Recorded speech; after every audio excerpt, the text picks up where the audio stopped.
দুর্নীতি দমন কমিশন দুদককে সাংবিধানিক প্রতিষ্ঠানে পরিণত করা ও প্রতিষ্ঠানটির নিয়োগ প্রক্রিয়া রাজনৈতিক প্রভাবমুক্ত রাখা সহ ৪৭টি সুপারিশ করেছে দুদক সংস্কার কমিশন। প্রতিবেদনে দুদকের কাঠামোগত মৌলিক পরিবর্তনের বিষয়টিও উঠে এসেছে। এতে কমিশনারদের সংখ্যা ৩ জন থেকে বাড়িয়ে ৫ জন করার সুপারিশ করা হয়। রিপোর্ট আরিফিন মাসুদের।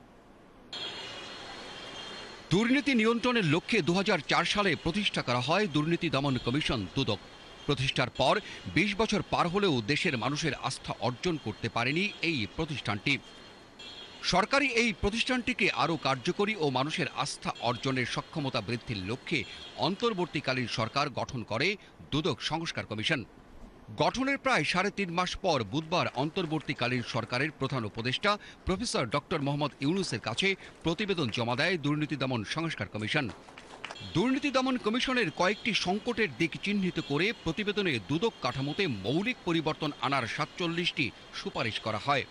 প্রতিবেদনে দুর্নীতি দমন কমিশনকে বিধিবদ্ধ প্রতিষ্ঠানের পরিবর্তে সাংবিধানিক প্রতিষ্ঠানে পরিণত করার সুপারিশ করেন সংস্কার কমিশন। দুদকের সংস্কার ক্ষেত্রে যে বিষয়গুলো আমরা উল্লেখ করেছি তার মধ্যে প্রথম হচ্ছে যে দুদকের একটা সাংবিধানিক স্বীকৃতি আমরা চাই। দুদক আপনারা জানেন সংবিধিত প্রতিষ্ঠান, আর একটা সাংবিধানিক মর্যাদারই আমরা চাই দুদকে সাংবিধানিক স্বীকৃতি প্রদান করা হোক। এছাড়াও কমিশনের নিয়োগ প্রক্রিয়ায় সরকার দলীয় রাজনৈতিক প্রভাব, দুদকের কাঠামো পরিবর্তন, ৫৪ এর ২ ধারা বাতিল সহ বর্তমান আইনে দুদকের ক্ষমতা খর্ব থাকা আইনগুলোর ক্ষমতা বৃদ্ধির সুপারিশ করে কমিশন। দুদকের কমিশনার নিয়োগের ক্ষেত্রে অনেকগুলো সুস্পষ্ট প্রস্তাবনা আমাদের করা প্রতিবেদনে আছে। তার মধ্যে অন্যতম হচ্ছে যে দুদকের কমিশনারদের সংখ্যা বর্তমানে ৩ জন আছে। আমরা সেই জায়গায় ন্যূনতম একজন নারী সদস্য সহ আমরা ৫ জনের একটা কমিশন দেখতে চাই।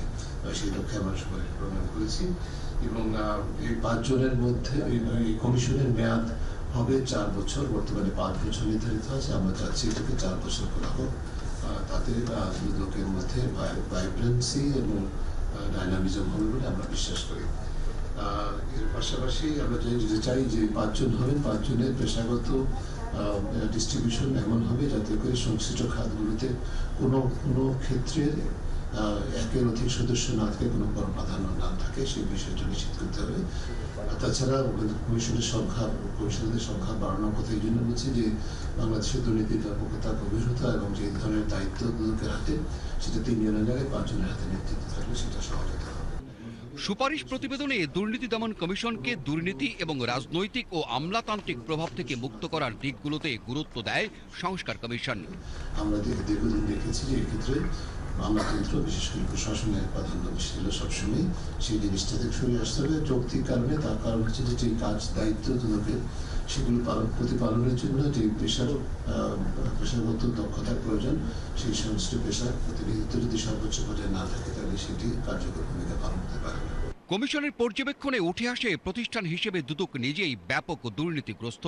এছাড়াও সার্বিক জনবল পর্যাপ্ত না থাকা, দক্ষতা ও যোগ্যতার ক্ষেত্রে ঘাটতি, প্রেষণে আসা কর্মকর্তা এবং সরাসরি নিযুক্ত কর্মকর্তাদের মধ্যকার বৈষম্য ও দ্বন্দ্ব, জবাবদিহিতার ঘাটতি, বিধিবিধানের পরিবর্তনের ফলে ক্ষমতা খর্ব করা সহ সংশ্লিষ্ট অন্যান্য প্রতিষ্ঠানের অসহযোগিতার কথাও উঠে আসে সংস্কার কমিশনের পর্যবেক্ষণে। সেটা কোনো জবাবদিহিতার ক্ষেত্রে বর্তমানে নেই। জবাবদিহিতার সুযোগ বর্তমানে নেই। যেটি আছে শুধুমাত্র বছরে একবার প্রতিবেদন জমা দিতে হয় রাষ্ট্রপতির কাছে, সেটা আসলে কাগজে দলিল ছাড়া কিছুই নয়। Arifin Masud, BTV news, Dhaka.